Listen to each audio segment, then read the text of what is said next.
Hello, this is the Robaer report.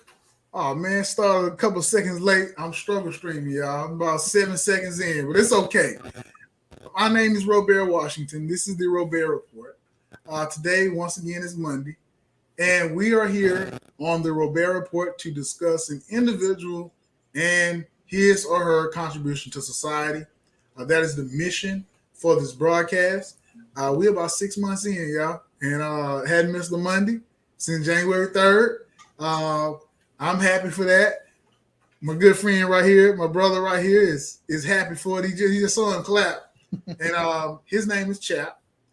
In the titles, I gave away his government name. I'm sorry, man, but and I put down a police department chaplain. I didn't write where he police department, what police department, but that's for him to fill in. Um, I wanted to talk to him today. Um, I mean, we work in multiple capacities together, but that's another story.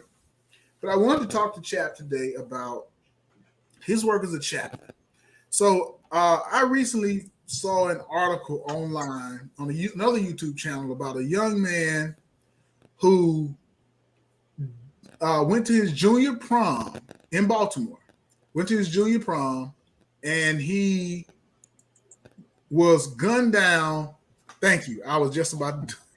He was gunned down after his junior prom at a party late night. I don't know how late it was, but it was after the junior prom. So I know when I went to the prom in high school, it ended about 10 or 11 o'clock or whatever, maybe midnight. So after that, it was a party, whatever. Um, so this man was not, according to the report, he was not into any of the street life or gang banging. He was a boxer, and he was just a good guy in the community, good young guy. His mother came on, she talked about him, and it really touched me because I mean he wasn't part of the street life. He was a young man who was about to graduate high school next year. He's a boxer. He was practicing boxing. So I wondered in my head what happened that night, but that's not for me to say what happened because I wasn't there. Only the people who were there know what happened because anybody can come up with a story or allegations. So I thought about it and I said, "Man, who do I talk to about this?" So I said, "Let me reach out to my friend Chap because he's with the I'm gonna give you away Baltimore Police Department." And I just asked him about it because it's a lot goes on in any metropolitan city. But I wanted to ask him about this story, and he reached back out to me and said he's working the funeral on the 31st. I think that what he said, the 31st, something like that. And I was like, dang, already. Like I was kind of hoping he was gonna say, man, what are you talking about? But that right there touched the city. So, man, first of all, I want you to speak on, what you do as a chaplain for the for, So for the department. I am Chaplain David Loveless. Most people in Baltimore know me as Chap. I will say before we start that everything I say is my personal experience and my personal opinion. I'm not representing the Baltimore Police Department by any means, nor do I have permission to represent them. That said, um, yeah, we're familiar with Jazz's story. Everyone in Baltimore is familiar with it. It's unfortunately not an uncommon story or narrative. And Baltimore is really a small city, so these events, although I'm not directly touching the family, I was one phone call away from touching the family. So, as a Baltimore chaplain, my experience has been we are encouraged to ride along with the police. It's an important part of what we do. Back in the day, when I was a kid, police were two in a car. You rode with their partners, and that partner would supply an outlet. A lot of people we don't really consider if we're not in this culture that police, firemen, nurses, doctors in the ER, a lot of times their entire shift is made up of other people's trauma, and so they are hitting trauma 12 hours a day, and then they come home and got to do it again tomorrow, right? Mm. And so one of those things as a chaplain, we're in the car, we are able to hopefully provide someone that the police officer can talk to, can maybe he can unpack some of the things he just saw on a call or some things that are going on in his life. Um, you know, maybe we can build a relationship where that person can have an outlet where he's not taking like stress and trauma from the call we just did or from home and then taking it out on the next victim or the next person that calls. Um, Along with, of course, the narrative that the media has provided about police, aggressively and militantly enforcing law on people of color. We're also there to buffer that and make sure that they're treating people respectfully, they're treating people professionally. Um, I'm not there to babysit anybody, but you think if you go to your 9 to 5 and there's a priest or a person of faith, imam, a rabbi or whatever, person of faith sitting next to you, you're going to act differently, right? Yeah, right. Part of them encouraging us to do ride-alongs is just for that. Like we hope that people will behave better, will make better decisions. There's a little more accountability. There's all kinds of complexities that go into it, but just having adding a spiritual first responder to the kit of response teams in Baltimore is huge. A lot of times the police will show up for crime, an EMT will show up for physical first responder, but there's no one really showing up for a spiritual first response, but that is as significant as the other two things we mentioned, right? Like people don't understand, regardless of what their faith is, that they need to nourish their spiritual self. And so a lot of times, not just the ride-alongs, but a lot of times we're always in the community as faith-based leaders, and that's kind of why we're encouraged to join the chaplain program. Um, we try to do officer appreciation days. We try to do it because the officers can be marginalized as well as our communities. But we also are called upon when there's victims in the community, such as Jazz's family most recently. A couple of days before that, the family of a pregnant woman who was murdered, and emergency C-section saved the child, and the child was on life support. Last I heard. Again, those touches all of our families in Baltimore. So it happened at my wife's hospital, and then one of the kids, you're familiar with Dason, who used to host a show with us. He mentors that woman who was killed. He mentors her daughter. And so Baltimore is just very tightly knit. And once one thing happens to any of us, it happens to all of us in one way or another. And I don't know if that's unique to Baltimore or not, but I know that in Baltimore, that's our experience. But the chaplaincy it offers a way to try and bridge and reconcile relationships that have been damaged between the police and communities. It offers more accountability to the police when they're doing their job. We're there to say, yes, that did happen, or no, that didn't happen. We're there to offer spiritual guidance or, trauma-informed care to the police as well as victims. We're called upon often to mediate in the community if we have relational equity with, say, the 12 o'clock boys or the streetcar guys or the gangs, the Triple C's, Crips, BGF, all these guys. At the end of the day, they're people. Yeah. And if you're from Baltimore, then you've built relationships with people in Baltimore, regardless of the choices they're making. And those relationships, you can leverage those relationships and that community equity to build a better space for people in the community. So as chaplains, we try to be mindful of all those things. That's right. Man, I'm happy that you spoke on these topics. I mean, these areas as a chaplain that make you end up in that position or profession influential in the city. And so that'll lead it kind of into my next question. As I was watching this young man's, I guess he's a young man. He doesn't show his face on the YouTube. And he had a pretty good story about what happened with Jazz. And I like Baltimore. I go 2-3 times a month. I go and see Chap. I go and take care of whatever business I have to take care of in Baltimore. And I've been to my fair share of cities, metropolitan cities around the United States. I'm from a small town, Mississippi, and I like cities. And this guy said this, and no offense to anybody, but he said this. He said, if you're going to Baltimore, you need to go for sports, you need to be from there, or you need to go with good intentions. If you're not going for those three things, I suggest that you stay away. And that really hurt my feelings when he said that on a lot of levels. It was almost as if Baltimore was just like three square blocks. Everybody has a gun, and everybody's trying to chop each other's head off. And that didn't sit well with me. I'm not disliking or hating anybody. I mean, that was just his opinion, but it didn't sit well with me because other people can see that who are not from Baltimore and take that to heart. Man, Baltimore, everybody's crazy. Can you speak to that about that sentiment? I can I can say this from my experience, and I'm being perceived as white growing up in Baltimore. First of all, just growing up in Baltimore, and for better or for worse, my personal opinion, I assume everybody has a gun, whether it's Okay. registered or not. That's just an assumption I make.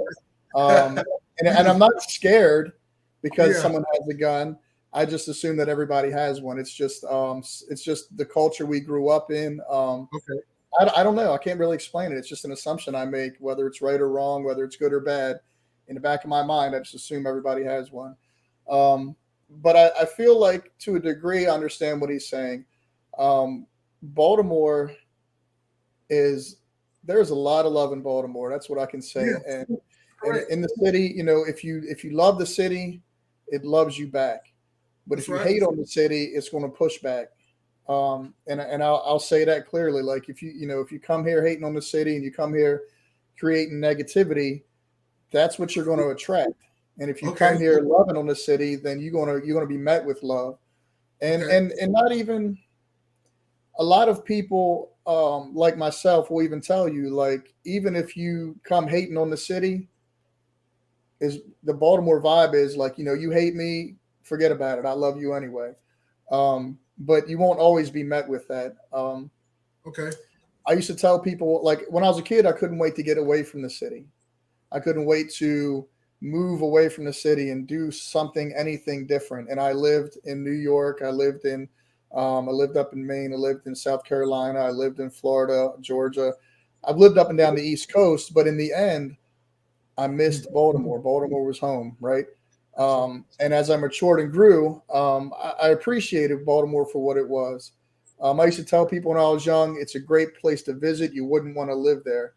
But here I am at 44, and I've had plenty of choices to stay in other places. But Baltimore is where it's at for me, and that's just Gotcha. my personal opinion. There's a lot to love about Baltimore, and like I said, if you can come here and find a pocket to love on, you'll change the culture, man. You'll imprint and leave a legacy. And that's, hopefully that's what people do when they come here. I just had a guy on my show, Mr. Dwayne Richardson, and he was talking about he does everything in his community for free. He figures it out. Something in Baltimore. Something about people from Baltimore. We're real good at making something out of nothing. We're real good I at got you. leveraging our relationships to get something, and the good ones, we use it for the community, right? So this guy, for 13 years, he's been, he just started cleaning up this lot. He tried to buy the lot. The city wouldn't sell it to him, but eventually, through his efforts, they said, you know what? We see what you've done, and the city just gave him the lot. They're like, thank you. Keep doing what you're doing.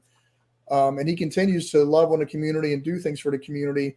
And we kind of asked him, we said, well, what do you charge the community for this or that event? He's like, nothing, man. It's all free. It's all love. Hmm. And there's people like that all over the city that aren't making the news. Yeah, that's right. You That's know, right. Okay. so we try to showcase them. Um, my nonprofit is PowerFest Baltimore, and part of our vision with the nonprofit with Lewis Thomas was just that we knew that there's all this really positive things going on in Baltimore, and so his vision was to showcase everyone doing the work, shining the light through this big annual 1 day festival called PowerFest.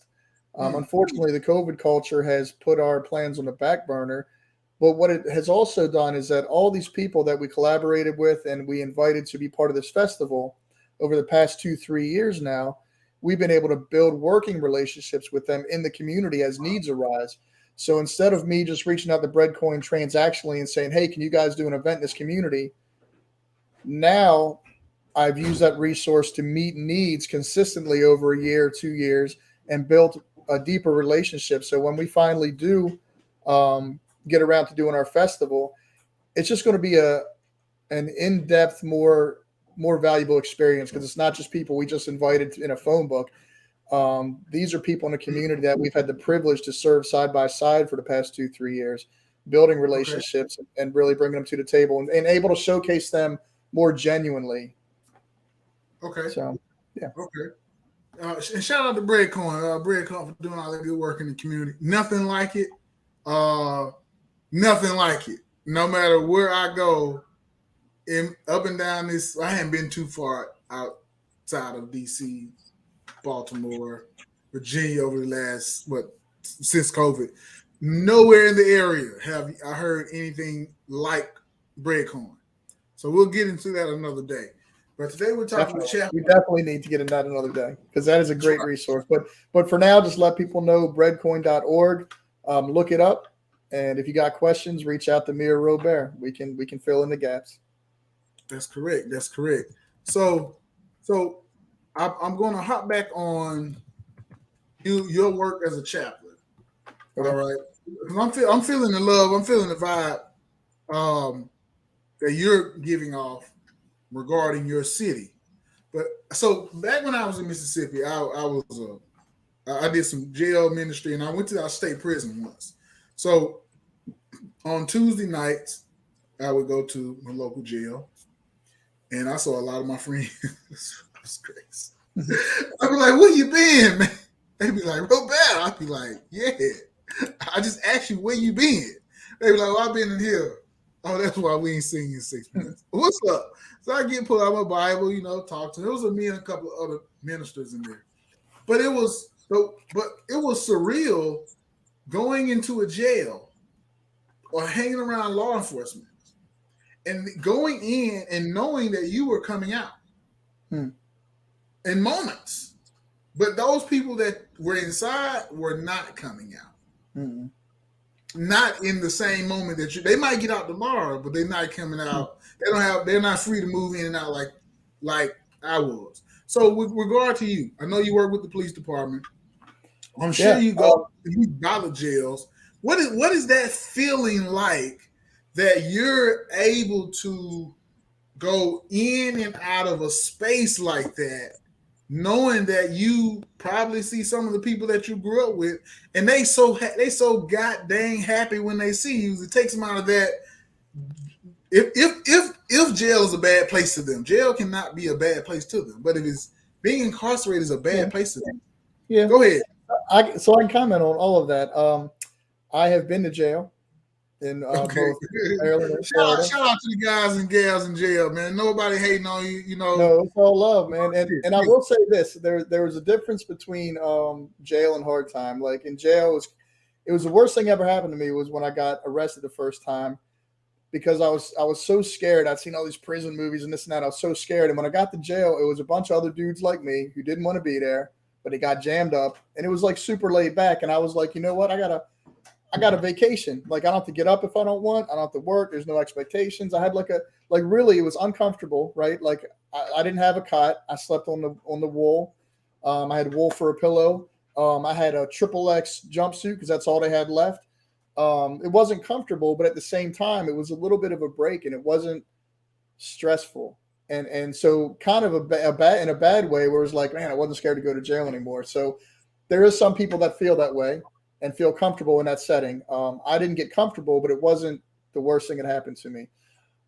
Moving forward, as God evolved me and I matured spiritually, I did do visitation in juvenile justice. I will say that the chaplains and the police in Baltimore also, I don't know if it's still active, but they prior had a reentry program where the police were able to reconcile relationships with ex-offenders. They'd help them find housing and jobs and everything. This is excellent proactive policing that I feel, and I could be wrong, but I feel that the new commissioner cut the budgets to. So I don't know if they still do it or not. I could be misinformed, but It used to be something we do, and I know the officer who used to do it, Officer Horn, he left to go do it for the state because Baltimore City wasn't supporting those efforts. Personally, on a personal note, I before COVID did a lot of juvenile justice visitation. So I was down baby booking on Gay Street. I was out at Hickey. I loved it, man, because I met kids who were where I was at that age, except I didn't get hemmed up. I got robbed a couple times by the police allegedly because I didn't prove it in court. That was my experience. And I can't prove that they did or did not process the evidence, but I know I walked away from things that I could have been put away for life by the grace Yeah. of God for whatever reason. But these kids got jammed up in there, and it was really great. It was really great. Like I just felt so at home. Going and visit these guys. Like I was visiting my nephews or something. And one of my favorite Thanksgivings that I can remember is I think it's 2016 ish, around there, 17. I think it's 2017, maybe even 18. But I sat and played cards for 12 hours at Hickey Detention Center with the young guys, and had a little bag lunch. And my wife was working at the ER, so she wasn't home. So I didn't have my kids with me at the time. So I'm like, I'm gonna go spend it with my kids at the juvenile detention center, and we had a blast. And Wow. and just really amazing experiences. Like they put me on. Some of the kids put me on with this movie called Jamesy Boy. And I thought it was so unique because these young black guys connected with a true story about a young white guy who was out on the street dealing drugs, got charged as an adult at 15. This guy, James Burns, Jamesy Boy, in this movie, it's a true story.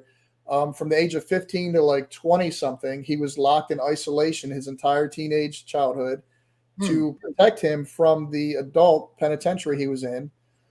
His only form of communication was through a toilet with an old timer. Eventually he gets out and he makes better decisions and turns his life around, long story short. But the kids connected with this story as young black males. And I was like, they kept asking me for like 6 months, you watch a movie yet, Chap? You watch a movie? I'm like, nah, I didn't watch a movie, man. Like, chill out. So finally they wore me down. I watched this movie and I'm so inspired by what I saw that I randomly reached out to the guy who the story's about, who happens to be a co-producer. His name's James Burns. And this isn't like an indie film, man. This is like Ving Rhames, James Woods, one of the Farmiga girls is in it. Like it's big names, right? So I just randomly reached out to James Burns and I was like, hey, bro. I told him the story like I told you guys, elaborated a little more, made it a little more, appealing, and said, I'm inspired. Would you be willing to share your testimony in person with some of my guys in the detention center? So this producer of this Hollywood film hits me back and says, yo, Chap, I'll be in Baltimore in 3 weeks visiting family.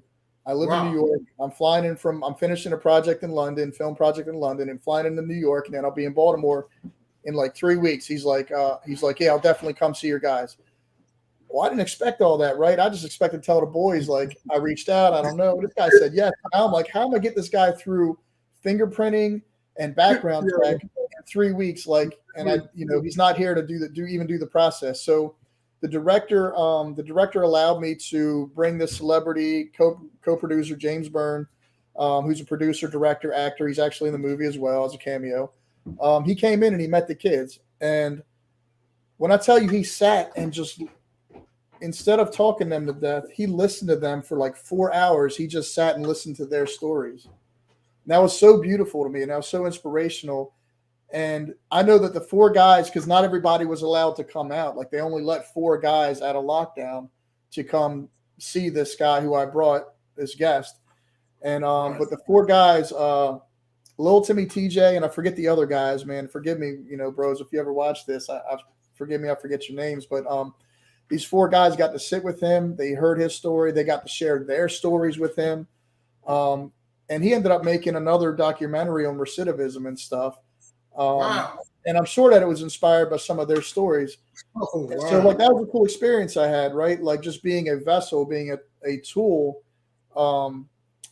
for these young men, like being a tool for God, man, just showing up and allowing him to use me, got me, like I have James Burns' like personal cell phone number. I can text him right now, and it's just really cool, right? Yeah. Another cool thing I used to enjoy, and I don't know if this is weird or not, but when the kids would have court, I go to their court date. So nobody was doing this, and it didn't make sense to me. Like, why isn't your social worker going? Why isn't your Yes. whatever advocate you have? They weren't showing up. But I started showing up and really building really good relationships. So that was another blessing, man. Just being able to do that meant a lot to the kids that we were engaging. That's right. That's so that's awesome that you had the gumption to reach out to somebody I who you reached just out saw. to like hundreds of people, but this guy said yes, and I was like, now what do I do? Yeah, right. You had a plan A just to tell the kids, look, I watched you moving and I reached out. It didn't work out fine. And you know what? The kids would have been like, yeah, I got you. It wasn't supposed to work out anyway. But it did, and now you had to change your whole strategy. Mm-hmm. So when one of my, and I said I was gonna have you in here 30 minutes, so No, that's we'll okay. end up That's there. okay. So I used to be a substitute teacher. I started as a substitute teacher in my hometown, Starving, Mississippi. Then they moved me to in-school suspension because I was the young black guy straight out of college. And I grew up in that hometown in Starkville. I went to high school there. I wasn't no troublemaker, but we all got into our stuff, and I knew their story. And blase. So they were like, "Yeah, you would be a great ISS teacher." And I'm like, "Well, it's gonna be full time. I get paid. I get benefits. I don't want to be an ISS, but let me." I was making a little bit more money as a sub but I was staff. So I did it, and I saw it was a lot of it was in school suspension, right? So I was doing the jail. I think I started doing the jail ministry right at the tail end. So one of the guys in my class, his brother was a year younger than me. So we went to high school together. So I knew his brother, but then I learned. So after high school, graduated, college, all that stuff, I moved back, and I started seeing this young guy in ISS. I'm like, man, I recognize this guy from somewhere. But he looked just like his brother. He looked kind of like it was similar. So I found out about it. I said, man, it's your brother. He was like, yeah, it's my brother, man. I don't F with my brother, man. Forget him. Blah. I'm like, dude, do you know who your brother is? Do you know what? Do you know who your? Then I ended up running to his brother. Found out his brother was greater than I thought he was. Right. So I go to the jail one day, Chap. Who in the cell? I said, dude, that's why you ain't been in school. Mr. Washington, leave me alone, man. Dude, you in jail, brother. You in high school. You 16. Man, I ain't did that. Dude, you can't lie to me like you ain't did, man. I went there and I know you did so because I know you from the ISS was this man's classroom. He was my student every day. I'm like, how are you in ISS every day, man? Like, this is where you go. And if I don't see you on a Monday, guaranteed Tuesday afternoon you'll be back. And it blew me away, but I ended up this was 2012. I hadn't talked to him about 8 years. So man, his brother called me out of the blue the other day. We talked about some stuff. I said, man, where your brother at? He said he's sitting right here. Man, I get on the phone. We chopping it up from old time. He about 26, 27. Now we chopping it up from old time. I'm like, dude, do you know when the last time I saw you? He was like, yeah, I was in jail. I said, bro, I thought you was gonna try to lie to me. So it was something like that. I saw I saw a lot of my friends that I grew up with, like really, really grew up with. We was hanging out in the block together, chilling, going to parties, hanging out at school, getting into the mischief together. You on mute, Chap. I was gonna say y'all was playing sewer ball. Oh yeah, sewer ball. Well, hello, yeah, sewer ball. Yeah. I was like, hello. Was I playing sewer ball with the other guy? Yep, sewer ball. We're playing sewer ball together. So, I asked you about that because that chat, I gave you that long expose about me working in the jail system and as a substitute teacher. Because man, that thing got kind of surreal, Chap. It was like, man, I'm going home in a few minutes. I have a set time to get here. I have to go through the checks. We don't do fingerprints every day. I got to empty my pockets. But you are not going home. Man, you'll tell somebody. I ain't telling nobody nothing outside these walls. For you get on that phone, you call them when you can. But it was hard on me at times because I used to like hanging out with these guys in high school. But I was telling my mom about it. She said, Robaer, y'all ain't in high school no more. I was like, dang. we not in high school no more. And I knew that, but it was just seeing my friend in an orange jumpsuit with letters on the numbers on the back. So that's why I asked you that question, man, because yeah, you're a real life guy, man, to want to take put on that mantle to go into that jail. So, like I say, man, I'm just gonna only have you in here for 30 minutes. I want to talk about your profession and what one of your professions, and then bring up, bring out Jazz's name. God bless that brother. I don't know what happens in the afterlife. I mean, I'm told what happened, but I hadn't been there. I'm not. I'm liking this life right now. So, amen. So, God bless that brother in his afterlife. Bless his family, his mother, and those people. He had one of his old teachers on there. She was crying. She started out strong, but they got to she was crying. Yeah, like she's this the principal. Yep. Okay, sorry about that. The principal. Mm-hmm. So I just just want to give a shout out to them, man, and keep them strong because that's rough, man. That's rough. So shout out to Jazz, man. Your life meant something.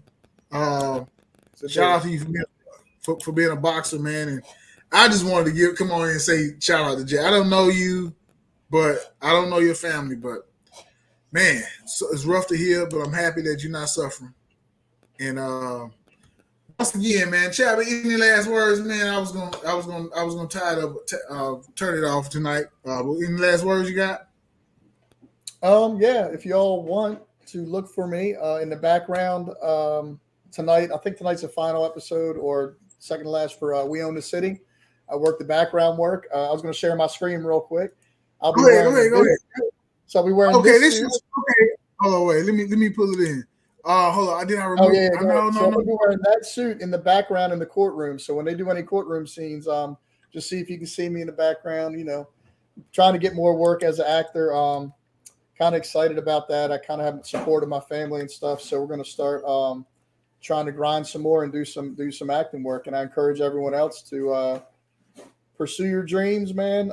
Never stop serving your community because our lives are for service, and that's the absolute most profitable thing we can do with our lives is serve others. That's right. So We Own the City. What's coming on at 9 p.m. Eastern Time? You got it. Yep. Okay, now so we got 24 minutes. Yeah, he kicked me out before I kicked myself out.